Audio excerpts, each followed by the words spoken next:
Assalamu alaikum. Walaikum salam wa rahmatullah wa barakatuhu. So good to see you. Iman is my good friend who we go back to 19 years ago. And she's finally agreed to come here and do this today. So I'm so happy to have you. Welcome, marhaban. Oh, honor is mine. Okay, Iman, go ahead and introduce yourself. Okay. Yeah, so I'm Iman. I'm half German, half Maldivian. So my mom's from the Maldives, my dad's German. I was born in the Maldives, and at the age of 9, I moved to the UK. And I grew up in a little village just by Oxford in the UK.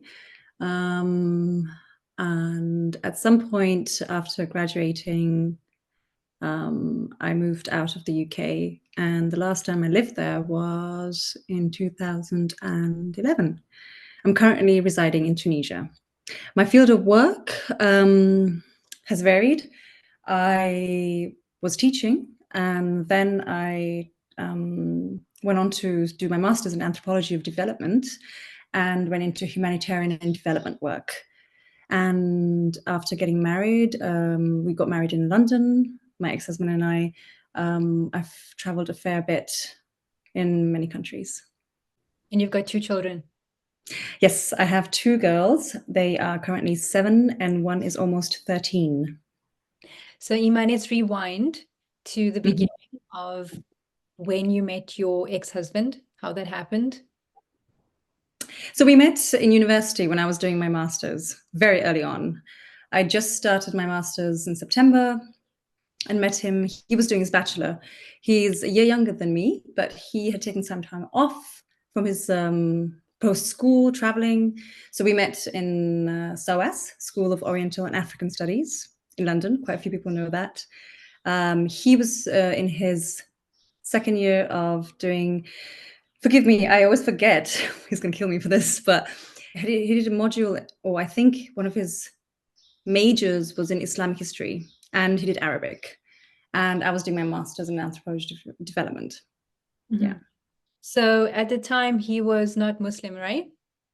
No. And I started my master's, hadn't thought about anything like marriage or anything like that.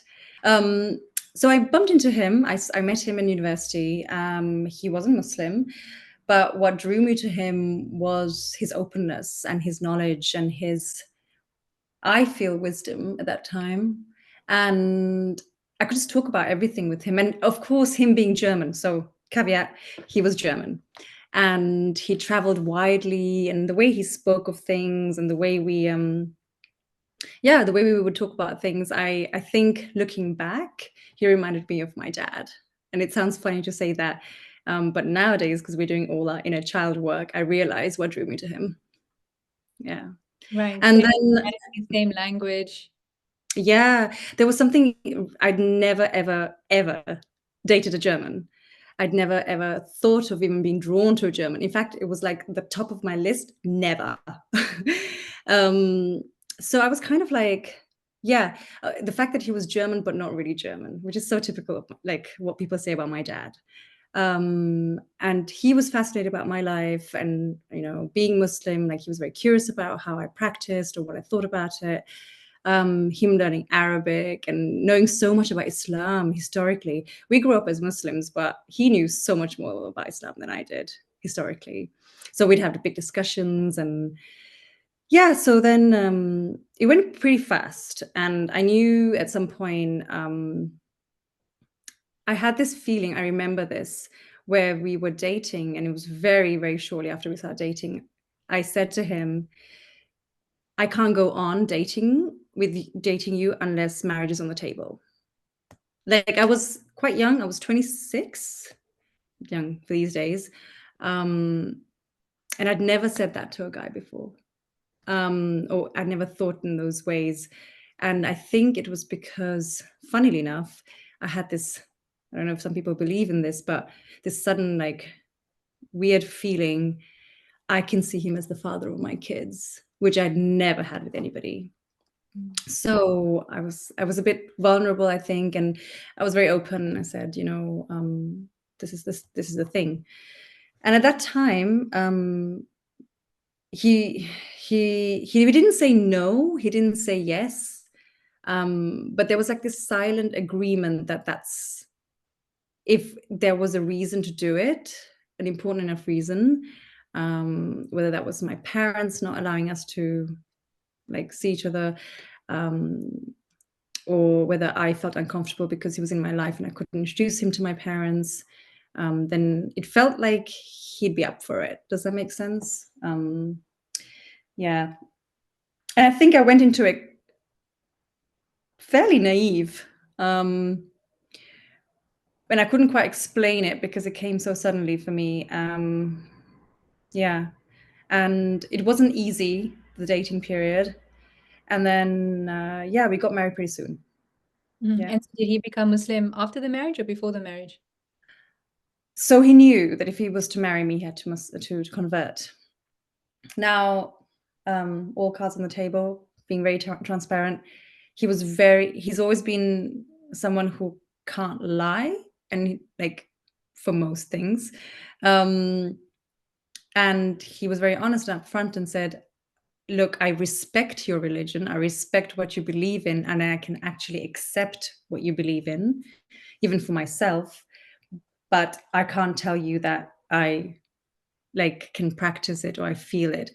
And I think there I was quite naive and I thought there's so much we have in common. And so we would talk about God, spirituality, that I had this kind of hope maybe that somehow it would get there together. You know, we'd get there together. And he'd start practicing, he'd believe in it, beyond the theoretical intellectual understanding of Islam.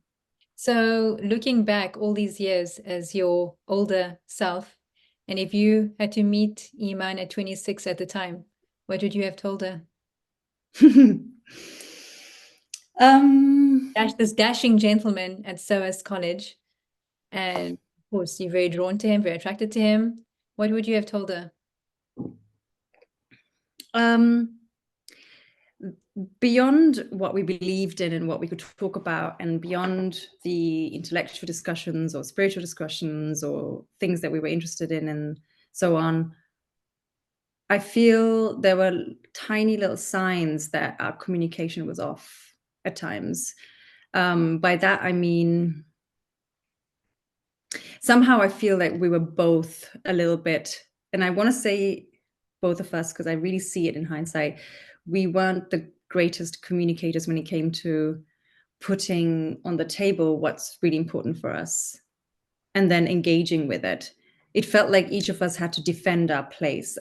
Just a small example, I want you to do this for me, or I'm annoyed with, I don't know, the plan of the day, or how I felt in a group setting with him, or something regarding that partnership we were building, being seen in a certain way in certain settings. And this was like, it didn't come up very often. It was very rare.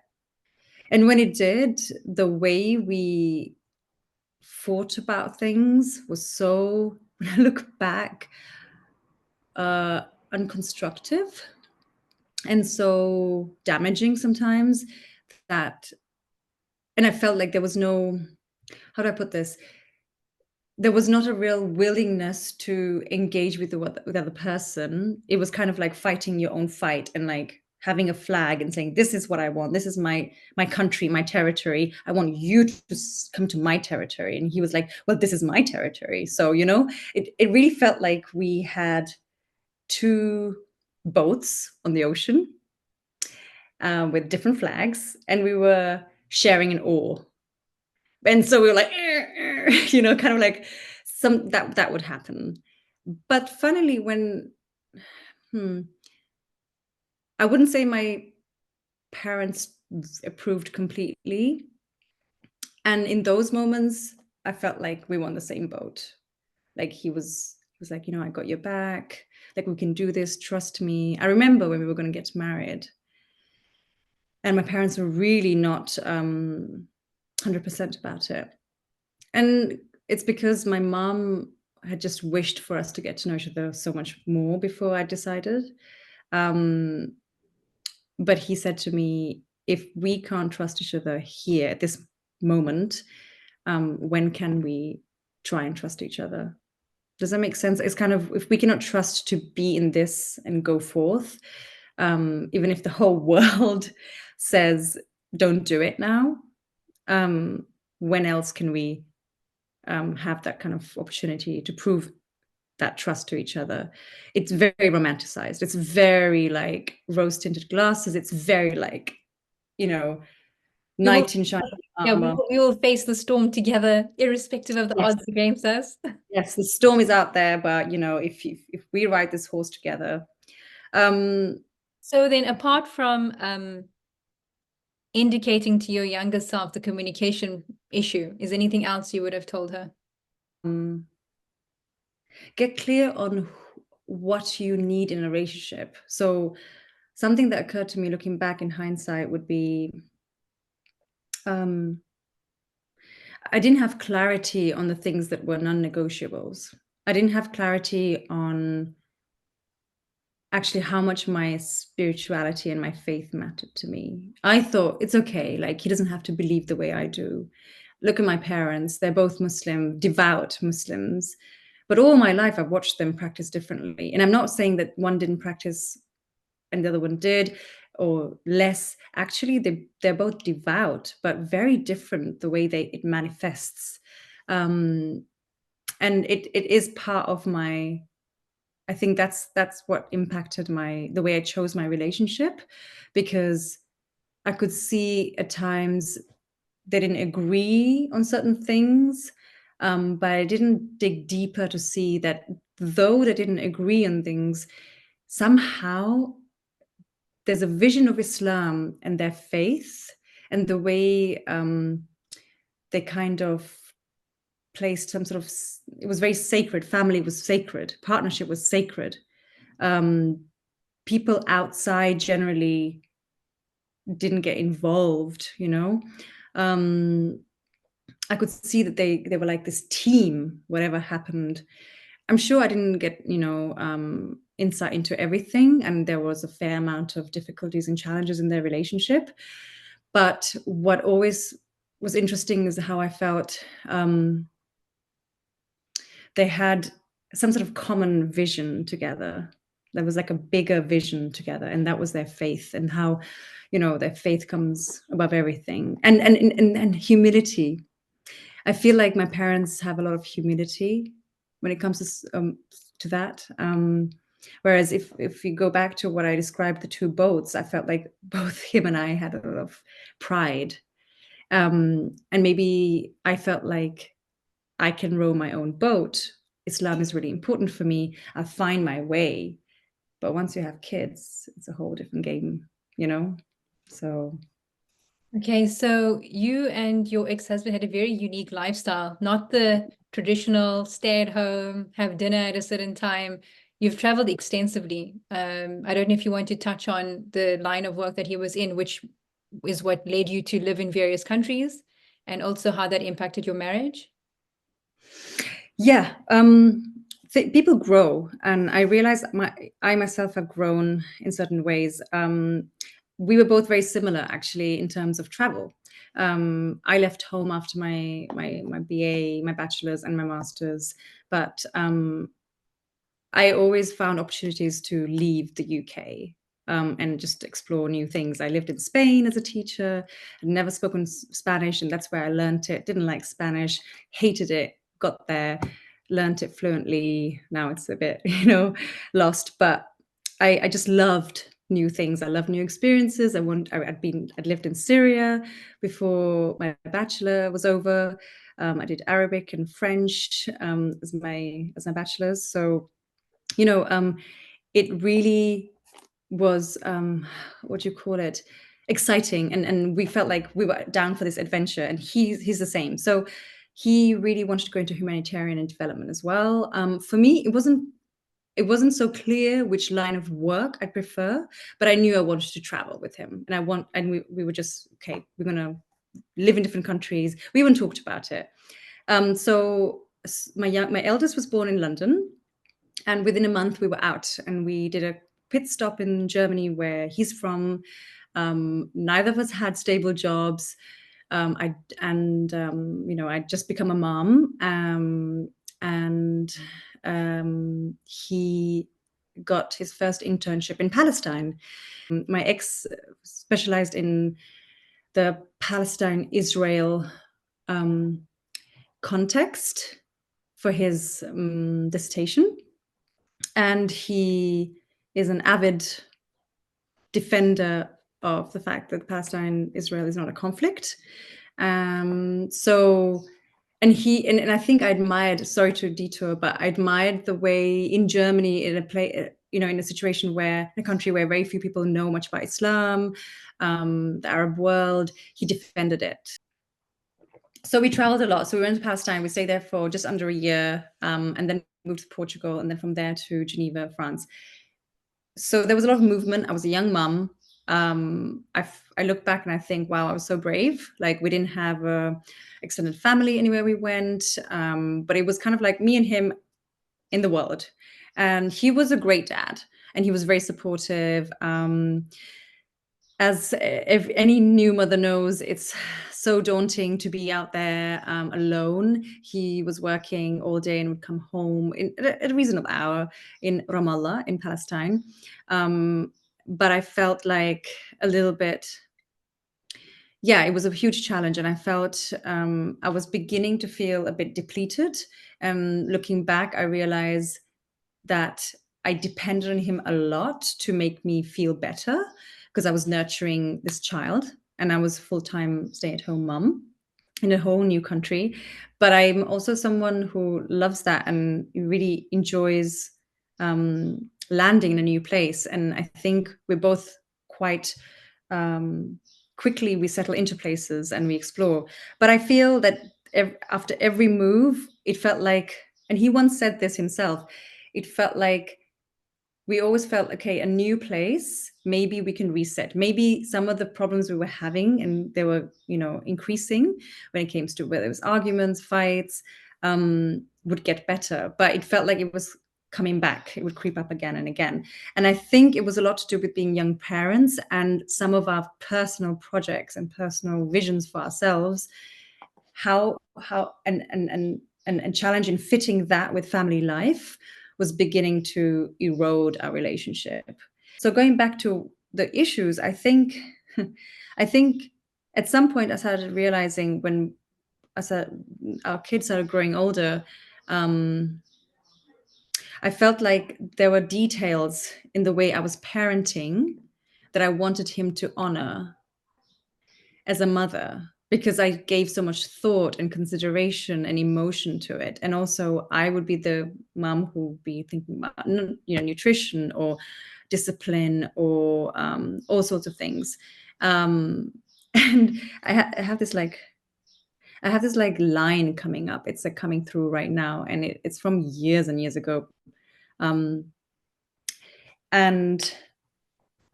actually, I'm going to confess, I had been dating somebody before that who was willing to become Muslim himself. But once he'd found out that I didn't want to continue the relationship, and he said, it's very clear you just want someone to pray with. And I realized at some point, my ex, the one I was married to, the father of my child, may never do that with me in my way. And if you don't have the same vision or same spiritual vision and same faith, I think if it's really important for you, for some it doesn't matter so much, but for me, I had almost silenced the way I felt about my faith. I think it wasn't, maybe motherhood had taken over. Maybe I was really busy. Maybe my first priority was my child's well-being, and then we had a second one, and we had a really amazing time. Actually, it was one of the best years of our lives. By then we were based in Geneva, but it's kept whispering. This whispering started, this like, what is it that's not fitting? Why do I not feel like we connect the same way as I wish we would? I don't know if that answers the question, but it goes back to communication. And I felt like there was this whole feeling of wanting to be right on both sides. And if you don't have the same vision, then the two boats I was talking about, like the direction starts drifting. So you got divorced after how many years of marriage? So then from Geneva, we moved to Tunisia. It was my idea. I'd been working in Geneva on justice reform and development, and I'd come for work. I was highly pregnant. And this is the funny part. We were already disputing where we'd go next. And I thought Tunisia, Arabic, Islam, maybe, French-speaking country. Also not far from Europe, so not far from my parents and his parents. But Tunisia is like a really interesting country, I thought, and it was beautiful. And I'd come for work, and he wanted to go to Colombia, pretty far. So again, you see the difference in our background and our vision. I wanted to be in proximity to the larger family, and he was like, I just want my career. I just want to have fun, That's a very simple way of putting it, but it became very clear that career and what kind of career was really important to him. And all these tiny things that make up your life that are so important for the children that you bear, the family life, didn't really like factor. He didn't factor it in.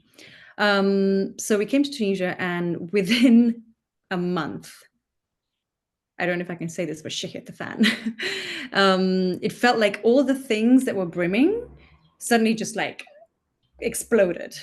And I felt like a lack of support from him because I was very burnt out from mothering a daughter. The youngest was a year and a half old. And this idea of how I'd like family life to be, and the way he saw Tunisia. So I wanted to move to Tunisia so that we would have a better quality of life as a family, because then we could afford maybe childcare who comes at home. So we as a couple can work on our relationship so we can do things together. He'd moved here a couple of months before us, and it felt to me, and I'm not saying this is the truth, but it really felt to me like because he'd become a dad so young, Tunisia has an expat community. There are a lot of development and humanitarian workers. It really felt to me like he suddenly saw the sparkle and the what can I call it? The enticing, how enticing the expat life was. Which means you get childcare, but then you're out having fun and going out and like having a different style of life. And I felt like he was drawn to new people, the new again. Whereas for me, I felt like, let's consolidate this family. Let's consolidate our relationship now that we can finally breathe, because childcare was very expensive in Europe and we barely did anything, just the two of us. And when it crumbled and we decided to separate, I literally felt like my boat broke. Like it had like it just, what can you call it? It just cracked completely into pieces, and I felt I just drowned through it. And I could see like, it was like I was at the bottom of the ocean, and I could see my kids like on the boat, on another boat next to mine. He was there somewhere with it. I just felt like they were there. Okay, I just got to keep them up there afloat, but I was right down the bottom of the seas. And I had no family. My parents and people were aware. And despite all the fights we'd been having, the differences I could see more clearly, I never really believed we'd separate or break up, because the two boats are just in hindsight. But at the moment of the breakup, I felt we were always this one boat. And suddenly we were no longer on that together. I had barely made friends because I was so busy recovering from burnout, from having the kids and working full time in Geneva. I took a pause. I stopped working, by the way, when we moved to Tunisia. It was his job that brought us. And I had no choice. I had no choice but to tell the people, a couple of women that I was in a dance class with. One day I just burst open. I couldn't hold it in anymore. The only people I was speaking about my breakup or the imminent breakup with were my parents and my best friends who were, in all other countries. But then these two lovely women that I became very, very close to, who had incredible, strong families themselves, because of their empathy, they just became like sisters. And I think that was the moment I just kind of realized that there's no going back. This is not going to mend itself, and we have to now be practical, and we're going to separate. And he definitely wants a different kind of life. To me, he doesn't want to work on this anymore.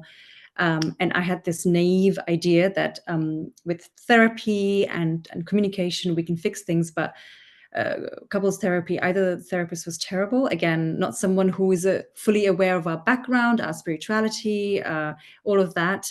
I think therapy is very dangerous if you have the wrong therapist. But alhamdulillah, like honestly, it's taqdeer, like qadr. I honestly believe when I look back, I tried everything to make it work. We brought in mediators from family members to friends. We tried everything. I tried everything, honestly, and I'm sure he had his own ways of trying. It was just not meant to be anymore. And I found it hard to. I remember the day when it was clear that it was not going to work anymore, and he himself said, "I'm actually done trying." It was the day before my eldest birthday, and that was the moment I was like, "Wow, this guy has really low level of empathy or like emotional intelligence. Like how? Like I'm gonna collapse." And then I had to wake up the next day. I organized the birthday party, everything. And this, just to give an example, I felt like the kids kept me going because I had to put on a front. I had to just keep going. I'm the mom. So in a way, it stopped me from drowning fully. But inside me, I was breaking. I was just like, my insides were just like falling apart. And I did think about moving from Tunisia, going to my parents, doing something, but I just couldn't imagine that. Maybe a part of me felt like, and so I was in so much shock that I thought maybe you just go through the motions. Take every day as it comes. The kids were in school. We had an amazing nanny who was the common other, adult between us, the consistent adult, shall we say.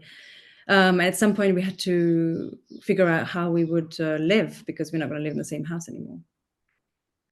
So after being in such a emotionally low place, how did you build yourself up again? Yeah. Like, I've always been such an optimistic, positive person. I'm so grateful. I'm always so grateful. But I was pretty like rock bottom. I lost sense of and confidence in myself as a woman, as a mother. I was like, I just felt really lone, actually, really like lonely. I had to stand up on my own feet. And that meant finding things I'm interested in, skills, getting a job, because that kept me busy. I had the kids every other week, friendship, and identity. Like everything just collapsed. I was like, who the hell am I if I'm not his wife? And that was just like, oh my God, like there was some resistance there in unraveling. And I'm still unraveling in many ways. Actually, now, fast forward, and there was a lot of hostility. There was a lot of arguments. It was very, very dire in some moments. But after the divorce, he had to move to a different country. So now he's based quite far, and I'm currently single parenting since a year. And I think it's the very first time we've had this physical space, because we were living on the same road and had the kids every other week. And there was just still so much triggering. There was so much discussion, argument still. And the way we would have this, the way our ego would come in, I'm right, I want the kids to do it this way, or I'd like our co-parenting relationship to be this way. There was constant fighting. But this 1 year apart, where we see each other every 2 months maybe, he sees the kids every 6-7 weeks for a couple of weeks. Sometimes they fly to his family in Germany, and he meets them there. Sometimes he comes here to Tunisia. And something just clicked into place after the divorce. And I think it gave us an opportunity, this physical space from each other and the lack of communication on a daily basis actually made us appreciate each other more for the things that we are good at, things that we stand for. So now there's an unraveling of the way I've seen him during the separation, he was my enemy in some ways. But now I realize he's always been a great dad, and he may not show it the way I want him to in all the minor details, but he's a very devoted dad, a very committed dad. Um, and I respect that. And I respect the efforts he's making right now, the effort he makes. And I realized that I also had a lot of kibber, a lot of ego. I also felt I was right all the time. I knew best how the kids should be brought up. I knew best X, Y, Z.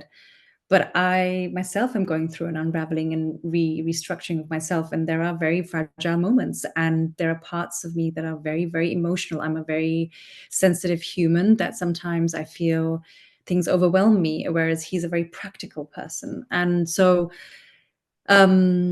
over the last 12 months, we've been, I think, without saying so, just the way we kind of never said out loud, I'd like you to be the father or mother of my kids back in the day. And we're ready to like marry and so on, if need be. Right now, it's like there's an unsaid kind of, how do I describe it? There's an unsaid agreement that we must do better because the kids are number one. And so I'm looking at him through new eyes because he is ultimately the most important team player for my kids, for me when it comes to my kids. There's no one else who'd really like step up for my kids and be there for them as he would. And he's proven that time and time again. And I think what I decided more than anything else was all this cliche talk about you can't change the world, but you can change how you perceive it and respond. It's true. Like it was really hard for me. I had a lot of kibble. I have so much ego when it comes to that, where I feel like I'm not going to change the way I talk to him. I'm not going to try new methods of getting him on board. Actually, when I began trying and trying to see him through different eyes and build that trust and be really transparent. So he wanted to be friends from the get-go when we separated. He said, okay, we separated, we're going to divorce, but come on, let's hang out. Let's talk about the kids, but on his like friendly terms, whereas I was heartbroken and I was in shock. And so he compartmentalized everything. And to this, just the other day, he just came over to see the kids for a couple of weeks, and we were hanging out. And I said, it's really nice we can do this and talk about certain things, even if the things that we're talking about we can't agree on sometimes still. And he was like, yeah. And then he had a funny smile on his face. And I said, I know, you wanted this and you expected this and you suggested this 4 or 5 years ago, but it doesn't work like that. I need time to process. Because once I've done the real processing, once we've figured out where we're building trust and where there's a lack of trust, only then can it be real foundations again and completely new. We've had to really scrap the foundations we had. And I'm also now kind of like in a bit of in flux, because it's in the last couple of months, I've had to revisit how I see our relationship. And I used to think, okay, I'm going to meet somebody, I'm going to remarry, which hasn't happened. I haven't met anybody I feel I can really say, yep, I can imagine the stepdad, or, I can really imagine building foundations with. And it's interesting why, I don't know why that is. And I realized, oh, so maybe post-divorce can look different. I mean, I don't have a model I can, go by, but I realized we're actually creating something new ourselves that none of our families have done. His family has done it in some ways, but it's taken years and it's very different. Whereas I feel I actually do like him as a person. There are many things I really appreciate about him, and I can sense his need and desire for friendship from my part, and I value the way he sees some things in the world, and things are very complicated now. It's a very complex new world, and I think I need his support when it comes to my kids. But it's very much a work in progress, because I feel there's a lot of resistance inside me, because I did not imagine that I'm going to actually consider having him so much in my life again. Like that I actually call him up and say, look, I'm a bit concerned about this. What do you think? Or I think this. I'd really like you to hear me out. I know you have some, you might not agree on this, but hear me out, So I feel I need to actually first put my ego aside so that I can bring him onto my table, It's very hard sometimes, because I feel that more than anything else, it's jihad and nafs. And I didn't know.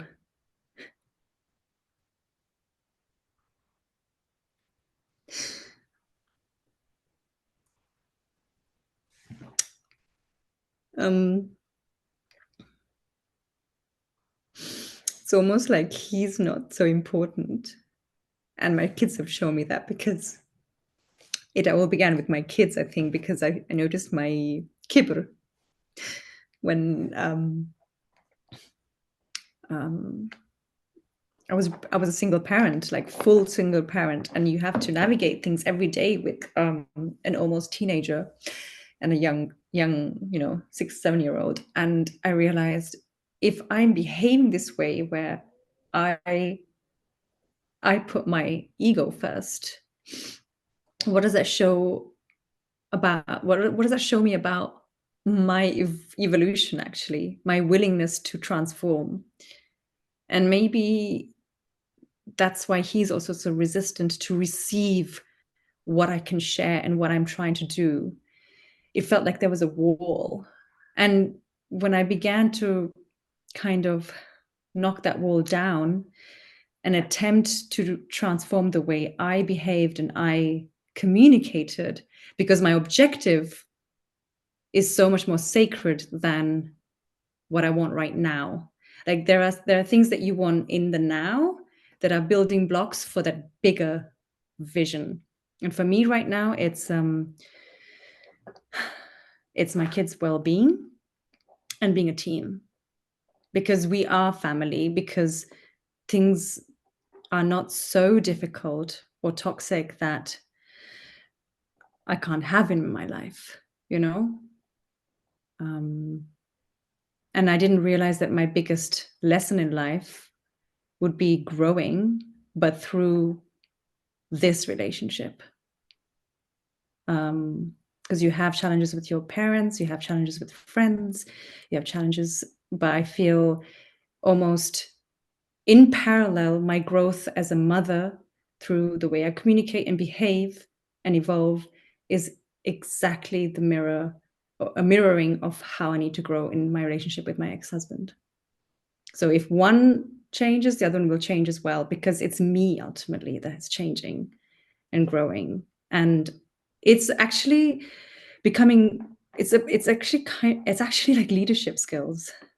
And I'm just realizing that. And I think it's really hard, because I've never taken on leadership.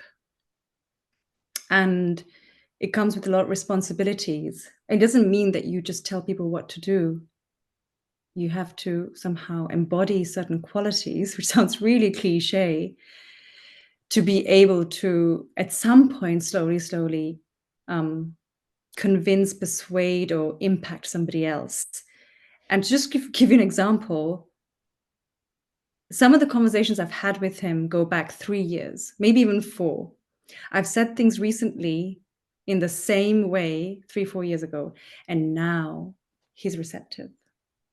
So it's a huge lesson in sabr and patience. And I'm not a patient person. I see that in my parenting. I see that with many things. I see that with myself. It's about being compassionate, you know.